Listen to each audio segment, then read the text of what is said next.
Dans un décret rendu public samedi soir sur les ondes des médias d'État, le président de la transition de la Guinée-Conakry, le colonel Mamadi Doumbouya, a confirmé le ministre du Commerce, de l'Industrie et des petites et moyennes entreprises, Dr Bernard Goumou, dans les fonctions du Premier ministre qu'il occupait comme intérimaire depuis la mi-juillet. Le même décret invoque des raisons de santé pour justifier le limogeage du Premier ministre sortant, Mohamed Beavougui, qui se trouve, lui, depuis plus d'un mois en Europe. Bonjour à tous, bonjour à toutes. Nous recevons Didier Assogba. Il est éditorialiste. Didier, bonjour, vous allez bien? Bonjour, ça va, Michel. Nonobstant les raisons évoquées par le chef de la junte militaire en Guinée-Conakry, Mamadi Doumbouya, est-ce qu'on peut dire, Didier Assogba, qu'il y a une certaine forme de mésentente entre le chef de la junte et puis le premier ministre sortant, Mohamed Beavougui? À vrai dire, je ne crois pas qu'il y a une mésentente entre les deux parties. Mais il faut quand même analyser un certain nombre de choses. Vous avez un Premier ministre, vous savez, la fonction de Premier ministre est assez épuisante. Et donc, si Beavougui, depuis mi-juillet, qu'il est hors du pays, n'est plus en mesure de pouvoir revenir, aider Mamadi Doumbouya à continuer à diriger le pays, je crois que il vaut mieux lui donner le temps nécessaire pour se soigner, pour être en mesure de revenir, certainement. Qui ne sait pas, nous sommes sur un terrain politique, ça peut participer également à une technique de le laisser karma au repos, de le sortir de l'équipe. S'il se soigne bien, pourquoi pas? C'est une transition qui est en cours, il peut revenir à tout moment. Donc moi, sur un terrain politique, moi je ne parle pas trop de mésentente, les hommes politiques ayant tellement de subterfuges pour se jouer de l'opinion et pour se jouer également des tendances de surprendre tout le monde. Donc je crois que Beavougui a besoin de soins, a besoin de se soigner. C'est un homme comme tout le monde, il n'est pas, il n'est pas en bonne santé, il a besoin du repos, de se soigner, surtout quand on dit que quelqu'un est malade en Afrique et qu'on l'évacue en Europe, il faut imaginer le degré de la gravité de cette maladie qui a nécessité que la personne soit évacuée hors du continent Karma. Donc ça veut dire que cette maladie de Beavougui est une maladie assez sérieuse qu'il faut prendre le temps de traiter. On ne va pas, au nom de la gestion du pouvoir, des privilèges, forcer son traitement pour qu'il revienne. Donc pour moi, il n'y a pas de souci à se faire. C'est dans l'ordre normal des choses que Beavougui puisse bénéficier naturellement du temps pour se traiter. Si pendant ce temps, quelqu'un peut continuer le travail à sa place, il n'y a absolument pas de souci. Alors sur le champ politique, on peut se poser des questions, cher Didier Assogba. On a vu les consultations que l'ancien Premier ministre Mohamed Beavougui a menées, peut-être aux antipodes de ce que voulait Mamadi Doumbouya. Non, vous savez, dans les transitions, dans les périodes pareilles, il y a toujours des difficultés. Mais à ce jour, officiellement, Beavougui n'a pas été limogé parce qu'il est en contradiction avec le président de la transition.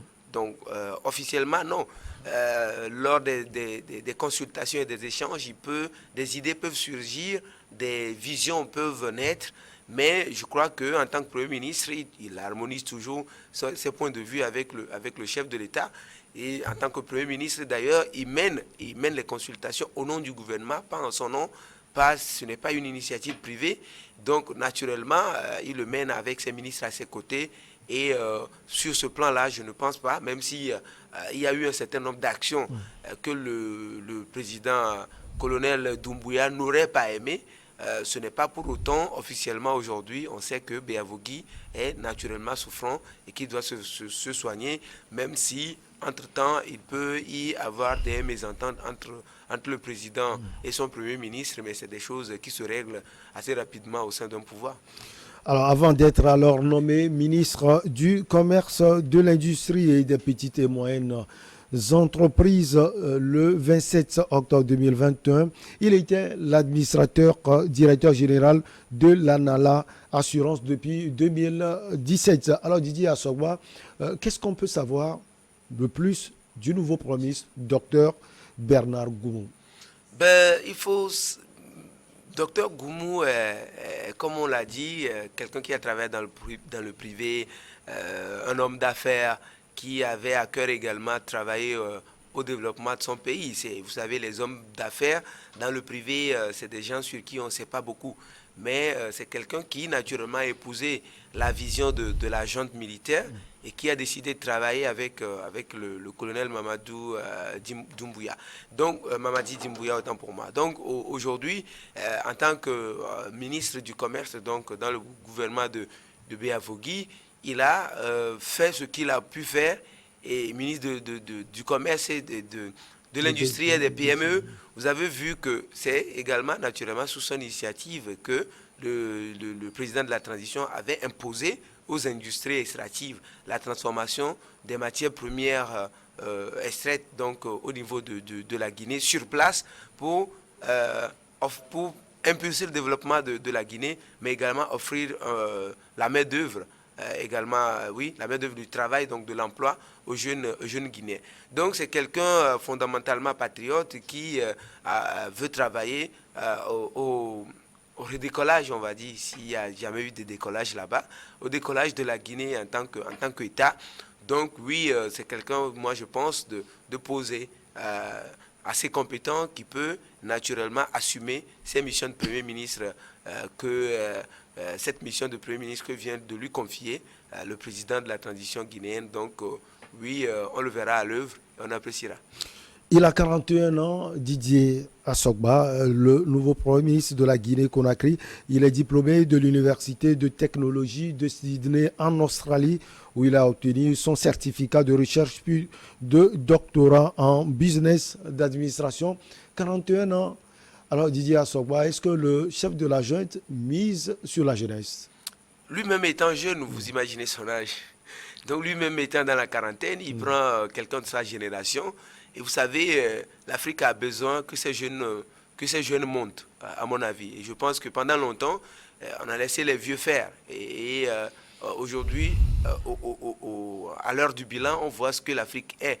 Donc si les jeunes peuvent s'engager à 41 ans, le Premier ministre, c'est parce qu'il a tellement un bagage intellectuel lourd et il a acquis de l'expérience dans le privé et de l'expérience qu'il a démontré d'ailleurs dans le gouvernement au poste du ministère du Commerce, de l'Industrie et des PME, avec ses initiatives et avec ses conseils qu'il a donnés au chef de l'État, qui les a appliqués naturellement. C'est quelqu'un qui est engagé pour le développement de son pays. Donc oui, aujourd'hui, il a le sang neuf, le sang jeune pour tenir, surtout qu'il est assumé déjà bien l'intérim. Donc il est confirmé au poste aujourd'hui. Le président Doumbouya ferait bien de compter sur la jeunesse. D'un peu partout, la jeunesse guinéenne a encore du talent à revendre. Un peu partout à l'intérieur du pays comme à l'extérieur, des jeunes Guinéens sont prêts à travailler pour le développement de leur pays. Oui, si Mamadi Doumbouya décide à faire confiance aux jeunes, à commencer par le docteur Bernard Goumou. Oui, c'est une très bonne chose aujourd'hui. On voit que ce n'est pas que les militaires, mais c'est des jeunes qui sont compétents et qu'on doit mettre à leur place. Donc, comme diraient les Anglais, the right man at the right place dans ce cas-là. Alors, on dit qu'il ne se contente pas seulement des tâches assignées par la junte militaire, il arrive également à prendre des initiatives, des décisions. Didier Assogba, est-ce que ce n'est pas un peu contradictoire dans une junte, si on peut le dire, où tout est contrôlé par le chef Mamadi Doumbouya? Non, c'est une question, on parle de junte, mais quand on arrive à ce niveau de pouvoir, il faut surtout parler de confiance aussi. C'est vrai, il y a la junte, les militaires, ils n'ont pas l'expertise de gestion. Ils ont leur idée, ils ont leur vision, qu'ils communiquent à des gens qui matérialisent cette vision. Donc, si Dr Goumou maîtrise bien là où le président Doumbouya veut conduire la Guinée, naturellement que c'est lui qui matérialise la vision que le chef de l'État a. En tant que Premier ministre, il matérialise cette vision-là et il dispatche les tâches à ses ministres qui travaillent avec lui et aux ministres à leur tour de dispatcher les tâches conformément à cette même vision-là à leurs collaborateurs. Donc il n'y a pas de contradiction. S'il y avait de contradiction, si c'est quelqu'un qui dérangerait le colonel Doumbouya, je ne crois pas qu'il serait confirmé dans ses tâches. Plutôt que, vous avez vu, j'ai suivi un des discours du colonel Doumbouya qui a dit qu'il voulait que des ministres soient entreprenants, qu'ils viennent avec des idées. Donc, c'est peut-être quelqu'un qui est très apprécié et il est confirmé à ce poste parce qu'il vient avec des idées. Il ne vient pas seulement pour participer à la gestion et bénéficier des privilèges pour partir, mais lui aussi, il a une vision de son pays. Il veut apporter quelque chose et il a des visions, il a des initiatives qu'il prend. Donc, s'il prend des initiatives appréciées par le président, c'est plutôt bien que d'attendre à chaque fois, comme dans d'autres pays, les instructions personnelles du chef de l'État. Alors, pour certains analystes, Dr Goumou s'impose. Alors, Didier Assogba, son pays vit des moments très difficiles.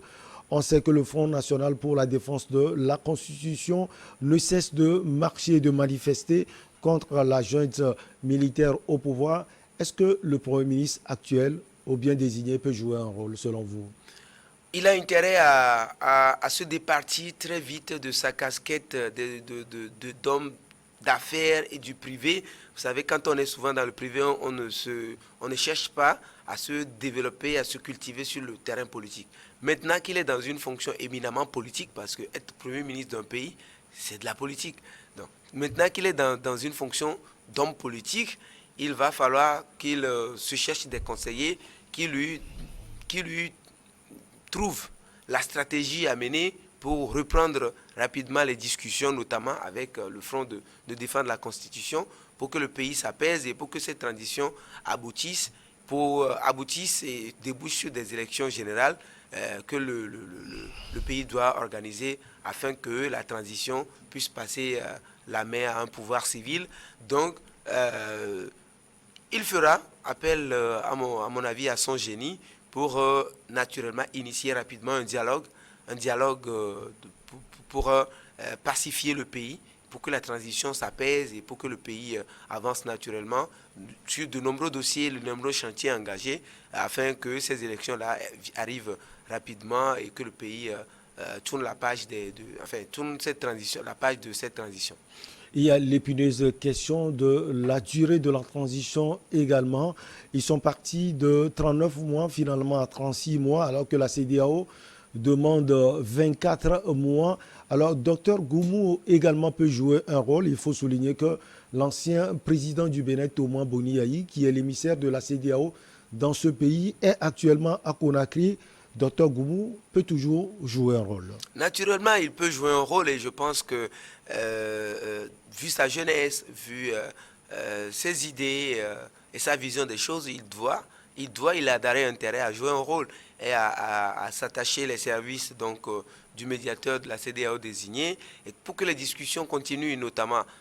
Et je pense que pour s'entendre avec la CEDEAO, il faut s'entendre d'abord en interne avec les acteurs politiques. C'est pour ça que je parlais tout à l'heure de la nécessité de la reprise des discussions avec notamment le Front national à la défense de la Constitution pour qu'au moins il y ait une base de consensus national qu'on présentera devant la CEDEAO dans les échanges.